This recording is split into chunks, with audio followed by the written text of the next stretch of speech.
प्रतिवेदन छाप छपती आ गई। हम अमेरिका से आते ही हमारे अभिभावक, इस सदन के संरक्षक, हमारे माननीय सभामुख जी से हम मिले, उनसे अनुरोध किए, मान्यवर इस समिति का प्रतिवेदन छताछूल हो गया, सारा मीडिया में आ गया, इस दुर्भाव से काम करेंगे, इस मनोवृत्ति से काम करेंगे, ऐसा प्रतिवेदन बनता है, इतना पूर्वाग्रही आप होंगे, इस मानसिकता से, इस दरिद्र मानसिकता से काम करेंगे, ऐसा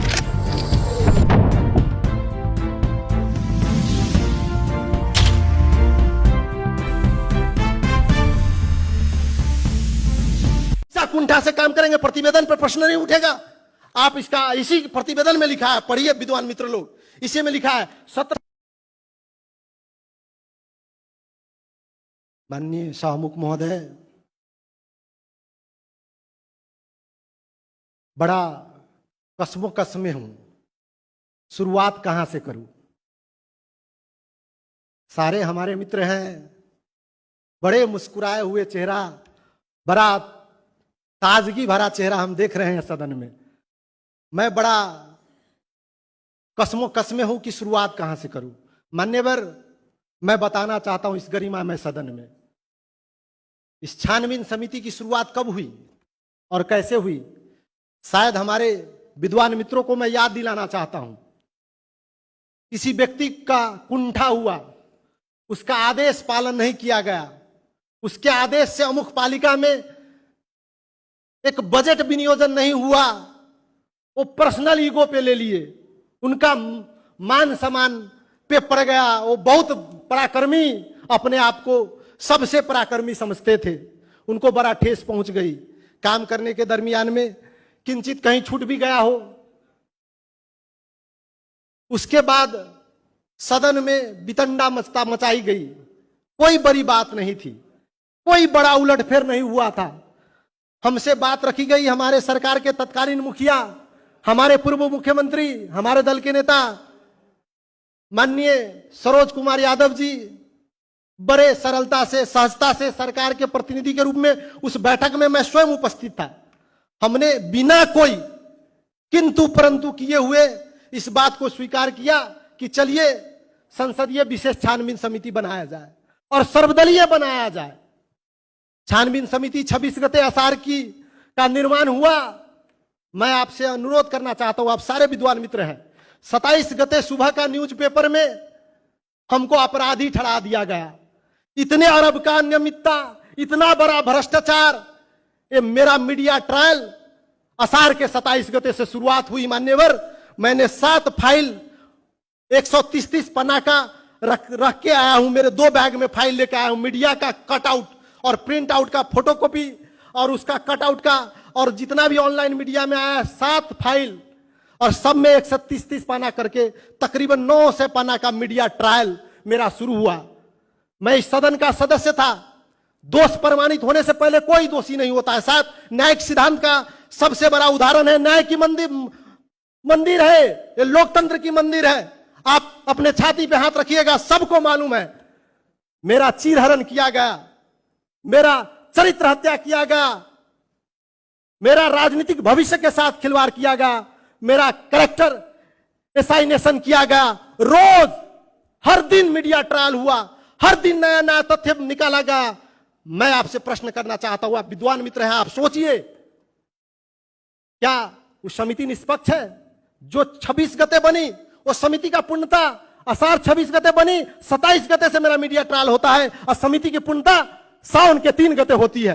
वो समिति इतना पूर्वाग्रही होगी, समिति के प्रमुख ओहदा में रहे व्यक्ति के रेफरेंस से न्यूज आने लगा, इतना पूर्वाग्रही, इतना कुंठा। मेरे साथ किसी का प्रतिस्पर्धा हो सकता है, मेरे प्रति किसी का वैमनस्यता हो सकता है। इसका मतलब जो जिम्मेवारी मिली है, जो आपको इस गरिमा में सदन ने संसदीय विशेष छानबीन समिति, स्पेशल पार्लियामेंट्री इन्वेस्टिगेशन कमेटी बनाई, इसका तो गरिमा रख लेते। उतना ही नहीं मान्यवर, मैं आपसे अनुरोध करना चाहता हूं, हम अमेरिका में थे, हम वहां गए तो ऑनलाइन खबर में देखे तो सारा प्रतिवेदन छपा छप आ गया है, टोकरी में प्रतिवेदन बाहर बिकने लगा, सारा जगह प्रतिवेदन छाप छपती आ गई।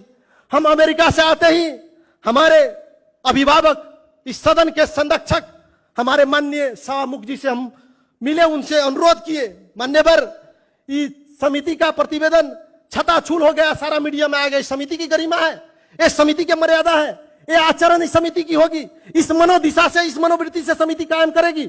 उसमें हाथ का फोटो को जैसे हाथ से खींचा हुआ है समिति के सदस्य के, उसमें हाथ का फोटो है, उसका नंबर है, वो उस सारा चीज उस फोटो में इतना जल्दबाजी में मीडिया को दिए है कि उनका हाथ का फोटो आ गया है, मीडिया वाला फोटो खींचा है प्रतिवेदन में, उनका सारा प्रमाण आ गया और सब तथ्य के साथ हम आपको बताना चाहते हैं। समिति हमको बुलाई, सौगौरव हम समिति के पास गए, हमसे जितना प्रश्न किया गया सब प्रश्न का जवाब दिए। समिति हमसे आपको पुष 22 गते एक परिपत्र किया गया समिति की ओर से कि 5 मुद्दा लेके इसका प्रमाण सहित हमको इसका जवाब दीजिए। हमने प्रदेश वित्तीय हस्तांतरण 2075 आर्थिक विधेयक, आर्थिक कार्यविधि विनियोजन एन के परिधि में रह के सशर्त कार्यविधि 2078-79 आंतरिक कार्यविधि, सशर्त अनुदान संबंधी आंतरिक कार्यविधि के अधीन में रह के सारा निर्णय प्रक्रिया की सारी की तथ्य प्रमाण समेत उस समिति को उपलब्ध कराए। हमारे विद्वान मित्र ने पहले कहा कि समिति ने बड़ा पायनेकी रूप से प्रतिवेदन पेश किया गया है। समिति का फाइंडिंग्स है, मेरा जवाब है, दुनिया में ऐसा प्रतिवेदन कभी देखे हैं? समिति बात रखेगी और राय आएगा, उस फाइंडिंग को वहां आपको कोलैबोरेट किया जाता है, तथ्य को प्रमाणित किया जाता है, तथ्य सही है कि नहीं, आपने प्रमाण दिया वो प्रमाण सही है कि नहीं, नहीं अगर प्रमाण गलत है तो आप कार्रवाई के भागीदार हैं। आप प्रमाण सहित हमने जवाब पेश किया है, लिखित जवाब, मेरा प्रमाण सही नहीं था तो आप कार्रवाई के लिए सिफारिश करते। एक मीडिया ट्रायल, चरित्र हत्या, बदनाम, दल को बदनाम करने की नियत से, इस मनोवृत्ति से समिति काम करेगी। मेरा इस समिति का मैं एक छोटा सा हरफ आपको बताता हूं। अभी एक हमारे विद्वान मित्र आए, उन्होंने कहा कि 31 करोड़ रुपया आपने बीरगंज महानगर पालिका को दिया, 17 करोड़ 50 लाख रुपया, 75 लाख रुपया जनकपुर महानगर पालिका को दिए। इसमें लिखा हुआ है, इसमें क्या लिखा हुआ है?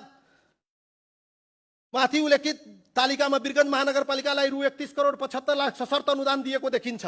ध्यान दीजिएगा, बीरगंज महानगर पालिका लाई 3 करोड़ 75 लाख अर्थ मंत्रालय 2080-23 को निर्णय गते बसेको योजना छनौट समिति को निर्णयबाट पठाएको देखिन्छ भने बाँकी बीरगंज प्राधिकरण हरित शहर स्वच्छ शहर का निमित्त आर्थिक वर्ष 2079-80 को वार्षिक कार्यक्रममा विनियोजित भए अनुसार पठाएको देखिन्छ। तो इतना पूर्वाग्रही है, जब वार्षिक कार्यक्रम का पैसा था अर्थ मंत्रालय 3 करोड़ 75 लाख ही वहां भेजा है, तो आप कैसे लिख दिया इसमें 31 करोड़ 75 लाख? इस दुर्भाव से काम करेंगे, इस मनोवृत्ति से काम करेंगे, ऐसा प्रतिवेदन बनता है? इतना पूर्वाग्रही आप होंगे?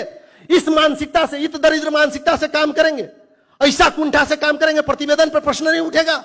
आप इसका इसी प्रतिवेदन में लिखा है, पढ़िए विद्वान मित्र लोग, इसी में लिखा है 17 करोड़ 75 लाख बीरगंज महानगर पालिका के लिए लिखा है। उसमें क्या लिखा है?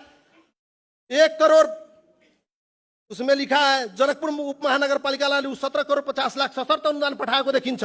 जनकपुर उप महानगर पालिका 1 करोड़ 50 लाख अर्थ मंत्रालयले 2080-23 को गते बसेको योजना छनौट समिति को निर्णयबाट पठाएको देखिन्छ भने बाँकी रकम जनकपुर प्राधिकरणको निमित्त 2079-80 को वार्षिक कार्यक्रममा विनियोजन भए अनुसार पठाएको देखिन्छ। 1 करोड़ 50 लाख हम पठाए, 17 करोड़ 75 लाख प्रतिवेदन में दिखाते हैं। मानसिकता तो सही रखिए, इस मनोवृत्ति से काम कीजिएगा। मैं आपको बताता हूं, मुझे कोई डर नहीं है। मैंने कहा, मैं उस दिन से सब्र में था। मेरे मित्रों ने कहा कि आप पत्रकार सम्मेलन करिए, आप तथ्य को आगे रखिए। हम बड़ा सब्र से इंतजार कर रहे थे। क्यों मालूम है आपको? मुझे पता है सब्र में वो ताकत है जो सताने वाले की बुनियाद तक को हिला देती है। सताने की निष्ठा से अगर आप मानसिकता से काम करते हैं। बहुत सारे मित्र बोले कि अपने क्षेत्र में 6 करोड़ लेके गए। मान्यवर, आप 130 पालिका में भेजा गया है। 2079 चैत 12 गते तत्कालीन अर्थ मंत्रालय 7 दिन का सूचना निकाल के सारे 136 स्थानीय पालिका से योजना मांग की गई। उसमें जितना पालिका निवेदन दिया उस सारे पालिका के तथ्य को मद्देनजर करके उसमें जो प्रमाण मांगा गया था, जो अनुसूची भरने वाला था, उसको तथ्य करके जो सारा पालिका एप्लीकेबल था उस सारे पालिका में योजना समावेश करके दिया गया, उसका प्रमाण भी हम समिति को उपलब्ध करा दिए हैं। मनोवृत्ति मनोकल्पोकल्पित हिसाब से आप एक अलग आवरण बना दीजिएगा।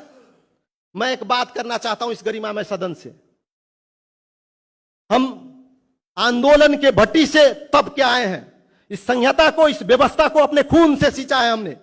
मैं आपको बताना चाहता हूं गरिमामय सदन को, पूरे जिम्मेवारी से, सावामुख जी के मार्फत से, अगर कहीं भी एक चिमटा भी कहीं अनियमितता मेरे ऊपर निकल जाएगी तो मैं आजीवन राजनीति त्याग दूंगा। मेरा वचनबद्धता आपके बीच में मैं प्रतिबद्धता व्यक्त करना चाहता हूं, इस गौरव से काम करता हूं। लोग बोलते हैं, बहुत हमारे मित्र बोलते हैं बड़ा ये थोड़ा एरोगेंट है, मैं ईमानदारी पूर्वक काम करता हूं।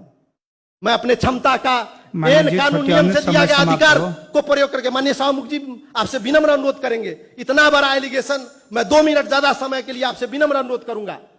विनियोजन एन आज के अभी के अर्थमंत्री जी रकमांतर नहीं करेंगे, अभी के अर्थमंत्री मेरे बाद में हुए वो नहीं किए, रकमांतर नहीं होता है। रकमांतर क्या अर्थ मंत्रालय करता है कि विभागीय मंत्रालय की सिफारिश में होती है?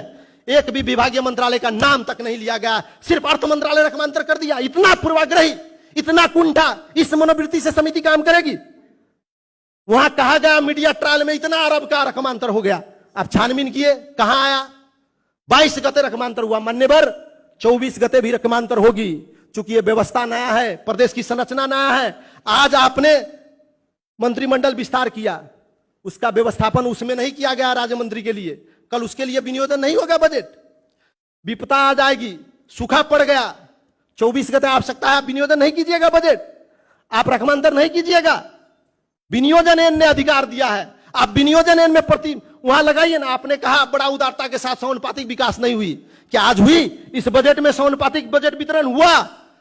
विनियोजन एन बनाइए, आप सशर्त के कार्यविधि में एकरूपता लिखिए, उस हिसाब से होगा। कार्यविधि कानून के अधीन में रह के विनियोजन एन, आर्थिक एन, प्रदेश वित्तीय हस्तांतरण एन 2075 के परिधि में रह के हमने बजट विनियोजन किया है। उसमें कहीं कतई कोई दुर्मानसिकता नहीं है। अब सबको खुश कर पाना आज भी संभव नहीं है, कल भी संभव नहीं है। एन बनाइए, समानुपातिक विकास का अवधारणा लेकर आइए, गरिमा में सदन है, आप विनियोजन एन में वो व्यवस्था कीजिए ना कि समानुपातिक विकास होगी, समन्वयिक विकास होगी, उस अवधारणा पे चला जाए।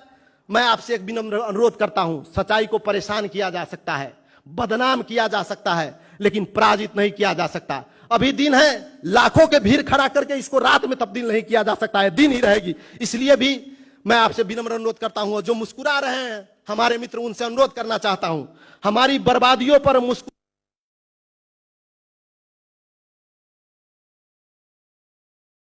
सर से भी कयामत है। धन्यवाद, नमस्कार, जय मदेश।